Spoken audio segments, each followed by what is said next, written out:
This is the Lone Creator YouTube. We hope this video helps. You'll begin by making sure your Mac meets basic requirements and that you're signed into the Microsoft account tied to Office. Once that's done, open any Office app, Word or Excel is fine, and choose Help, then check for updates. Doing this launches Microsoft Auto Update so you can see available patches. This matters because Auto Update handles compatibility and security fixes. Make sure other Office apps are closed before continuing, since installations need exclusive access to files and preferences. Once Microsoft Auto Update opens, you'll pick the appropriate update channel and then click Update to start downloading. You need to close all Office apps so the installer can replace files cleanly. If an app blocks the process, Auto Update will prompt you. You may be asked to enter your admin password to allow changes. That's normal.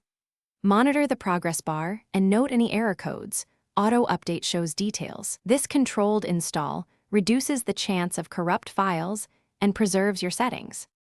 After installation, reopen Office apps and verify the version buyer about to confirm the update applied correctly. This ensures bug fixes and security patches are active.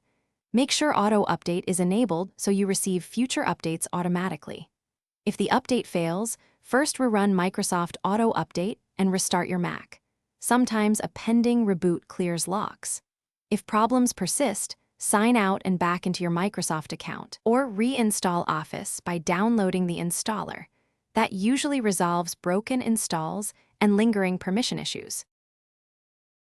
Thanks for watching. Consider subscribing if we helped you.